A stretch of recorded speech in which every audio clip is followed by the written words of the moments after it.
Food vendors say it's hard enough to make a living. Now they're complaining the city is driving them out of business. They're hoping a federal lawsuit will change that. Lindsey Reiser is live on 9 in the News Center with the story. Today, food vendors filed suit against the city, saying city leaders are preventing them from earning a living.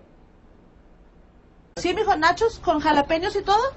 Yvonne Castaneda is proud to call Destiny's ice cream her bread and butter. I am the head of household.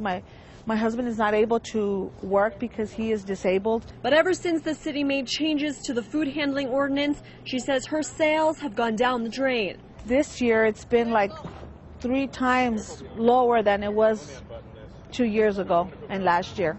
Yvonne and other food vendors met outside the federal courthouse to announce a lawsuit against the city over rules they say are unnecessary.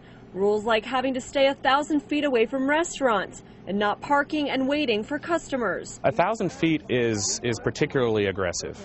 For instance, the city of San Antonio has a 300-foot restriction, but most cities have no restrictions at all. Matt Miller is the attorney for the vendors and says the purpose of this ordinance was to protect brick-and-mortar restaurants. We asked the city for comment, but they said they couldn't say anything about the pending litigation. They have to comply with traffic laws, they have to comply with food safety laws.